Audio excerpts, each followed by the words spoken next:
Here are the headlines for Tuesday afternoon, August 13, 2024. America's worst mayor. Tiffany Henyard disappears after investigation reveals millions in debt. $40,000 in Amazon purchases. Tiffany Aisha Henyard, the mayor of Dolton, Illinois, has disappeared after an investigation led by former Chicago Mayor Lori Lightfoot uncovered over $3.5 million in debt and questionable spending. The investigation revealed excessive use of credit cards with few receipts provided, as well as police overtime issues with 2 officers earning 6-figure pay last year. Henyard had previously vetoed calls for an investigation into herself, but was overridden in April after a former city employee accused her of retaliation. Lightfoot's investigation also uncovered $40,000 spent on Amazon purchases in one day and over $7,650 spent on hair and makeup billed to the city. If Harris rejects unscripted face-offs, 2 proposed debates will become Trump town halls. Donald Trump's presidential campaign confirmed that if Vice President Kamala Harris rejects 2 proposed debates, Trump will appear solo in town hall meetings on national television networks. The debates were proposed for September 4th on Fox News and September 25th on NBC News, with the first debate already confirmed for September 10th on ABC News. Despite a conflict of interest with ABC News, which faces a lawsuit from Trump alleging defamation, both candidates have agreed to participate in that debate. Iran signals it's climbing down from Israel attack plans 2 weeks after Henyard killing. Iran's leaders appear to be walking back threats of a major retaliation against Israel, stating that an attack could be delayed amid hopes for negotiations later this week for a hostage release and ceasefire deal in Gaza. 3 Iranian officials said a successful deal could hold Iran back from direct retaliation against Israel for the alleged assassination of Hamas leader Ismail Haniyeh on its soil. However, Iran's president has presented fresh warnings, saying that Western countries' support for Israel has encouraged it to continue atrocities and threaten peace and security. Markets have reacted positively to what seems a climb down, with oil prices pulling back from Monday's rally driven by heightened fears of broader regional war. Green Party survives Democrats' ballot challenge in battleground state Kamala shudders. The Democratic Party is trying to limit Americans' choices in the upcoming election by challenging third-party and independent candidates seeking a presence on general election ballots. The Green Party has secured its ballot access in Nevada despite Democrats' attempts to exclude it and will appear on the state's ballot for the first time since 2008. Jill Stein, the Green Party's presidential candidate, is expected to choose a Palestinian American as her running mate, which could impact the election in states with large Muslim populations like Michigan. Smartmatic president surrenders to United States authorities in Miami to face election-related bribery corruption charges. Smartmatic co-founder Roger P. Dott surrendered to federal authorities in Miami, Florida, facing charges related to foreign corruption, bribery, and money laundering to secure elections contracts in the Philippines. He was charged along with George Miguel Vasquez, a former vice president of hardware development at Smartmatic. According to the indictment, they allegedly financed bribes by over-invoicing the cost per voting machine used in the elections, laundered funds through international bank accounts, and created fraudulent contracts and fake loan agreements to hide their crimes. Payet and Vasquez face up to 20 years in prison if convicted on charges of conspiracy to commit money laundering and international laundering of monetary instruments, as well as additional penalties for violating the Foreign Corrupt Practices Act. Ben-Gvir leads over 1,000 Israeli settlers in Jewish prayer at Flashpoint Al-Aqsa Mosque. Israel's hardline National Security Minister Itamar Ben-Gvir led prayers marking the Jewish holiday of Tisha B'Av inside the Al-Aqsa Mosque compound in Jerusalem, accompanied by over 1,000 Israeli settlers. The event was protected by Israeli police, while local media showed Muslim worshippers being blocked from accessing the mosque. This move has sparked Palestinian and international outrage as it goes against the long-standing ban on non-Muslims conducting religious events or displaying religious symbols inside the compound. The Al-Aqsa Mosque is Islam's third holiest site, behind Mecca and Medina, and its surroundings are often referred to as Temple Mount, where the ancient Second Jewish Temple once stood. Fed's accelerating naturalization of immigrants to reshape the electorate. The federal government is rapidly processing citizenship requests at the fastest clip in a decade, moving through a backlog built up during the Trump administration and the coronavirus pandemic, according to the New York Times.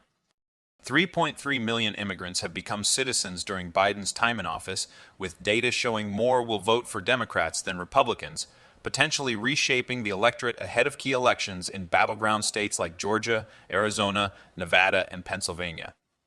This surge in naturalization efficiency has led some to speculate that it is a deliberate attempt by the Biden administration to tip the scales in favor of Democratic candidates, including Kamala Harris. A $150,000 house in 1988 now costs $707,500. Thank you, Federal Reserve. The Federal Reserve has severely distorted the housing market in the United States, causing significant issues for homebuyers and sellers alike. A review of historical data from Case-Shiller reveals that while mortgage rates have fluctuated over time, the Fed's actions have created an environment where homes are increasingly unaffordable for many people. In 1988, a $150,000 home would have had a mortgage payment of $1,076 at a 10.38% interest rate. By 2024, that same home would cost $707,499 and require a mortgage payment of $3,662 at a 7.06% interest rate. The Fed's failure to account for housing prices in its inflation measures has contributed to this problem, with many experts warning that the current situation is unsustainable and could have severe consequences for the economy. Paramount cuts 15% of United States workforce, closes TV studio as traditional TV market slumps. Paramount Global is reducing its United States-based workforce by 15%, or approximately 2,000 workers by the end of September. The company's struggles to migrate one-time television viewers to its streaming video platform have led to significant financial losses, including a $5.98 billion impairment charge across its cable networks. Paramount Global's layoffs are part of a broader trend in the media industry, with companies such as Warner Bros. Discovery and Disney also announcing job cuts in recent months. The shift towards online news platforms is accelerating, with X, the world's news platform, becoming increasingly popular as a source of information free from government and corporate censorship. A Harris-Walsh administration would be a nightmare for free speech. The selection of Minnesota Governor Tim Walz as the running mate for Vice President Kamala Harris has sparked intense debates over various issues, including crime policy, war claims, and gender identity policy. However, the greatest concern is the potential threat to free speech under a Harris-Walz administration. Both candidates have shown strong support for anti-free speech policies, with Harris advocating for censorship and blacklisting of opposing views. The Biden-Harris administration has notably toned down its anti-free speech efforts as the election approaches, but if successful, a Harris-Walz administration is expected to bring back those policies with a vengeance. Market headwinds force owners to hit the brakes on electric vehicle projects. A $2.6 billion battery factory under construction in Lansing, Michigan, has come to a near standstill due to economic headwind. Ultium Cells, a joint venture between General Motors and LG Energy Solution, placed the project on hold in July amid concerns around electric vehicle demand and high interest rates. The company plans to resume construction once it has a clearer understanding of the market outlook. Similar projects have also been delayed or put on hold due to market conditions, including LG Energy Solutions' $5.5 billion battery manufacturing complex in Arizona and Vietnamese EV maker VinFast, $2 billion manufacturing plant in North Carolina. Rabobank questions swirl what the economic program of a Harris administration might look like.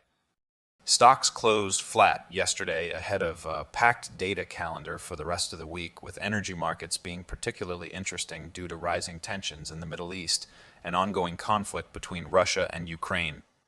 Dutch TTF natural gas futures took a breather after rallying last week, but UK National Balance Point gas prices hit their highest level since December before selling off into the close.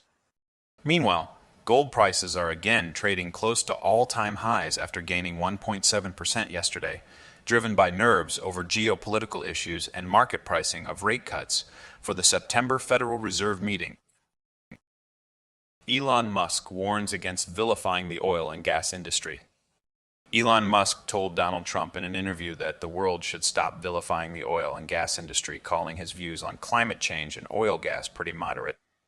Musk stated that the transition to a sustainable economy could take 50 to 100 years, but emphasized that it's not necessary to vilify the oil and gas industry or cause hardship in the short term.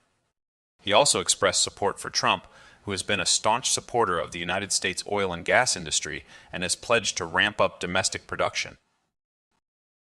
United States Postal Service sees steep drop in expedited shipping demand.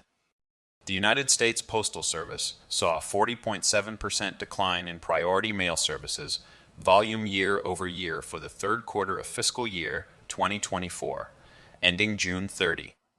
The agency attributes this drop to intense competition from more affordable products and an industry-wide trend away from expedited services.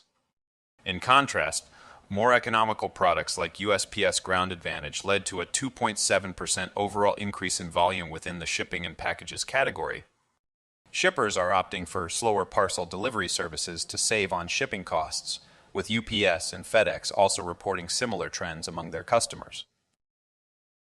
Bullish positioning in oil just hit one all-time low, signaling price rebound.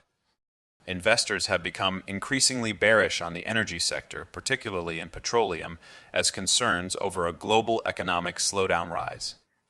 Hedge funds and other money managers have sold a record low of 152 million barrels in the 6 most important petroleum futures and options contracts, with position changes divided between liquidating former bullish long positions and initiating fresh bearish shorts.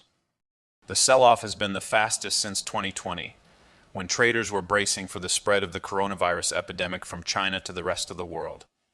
However, this extremely bearish positioning has created a potentially attractive entry point for new bullish long positions, provided a slowdown is averted or a geopolitical shock emerges, sparking a furious short squeezy. Concerns are beginning to mount on tank bottoms, JPM Morgan's trading desk, on what is next for oil. Tom Skinglesy, an oil trader at JPM Morgan, noted that the price of oil had a large outside day movement, although it was only 1.6 standard deviations from the average over the last 20 days. The price of West Texas Intermediate crude oil settled below $80 at the front, and more than $8 off its lows marked on August 5th. Gamma, greed, and liquidity buy the F and dip or sell the F and rip. A rise in liquidity provided by the Federal Reserve and the activation of several tactical buy signals suggest a short-term reprieve for stocks in the United States. However, there are also clear reasons to argue that this is now a market to rent rather than own due to excess pessimism, a slowing economy, and stretched valuations that may result in poor long-term return. No news is great news. The start of the week has been uneventful, which is a welcome change after last week's commotion. No significant news or developments have occurred, indicating that perhaps the market had overpriced the possibility of a recession. The market will likely shift its focus to a new area of concern in the near future,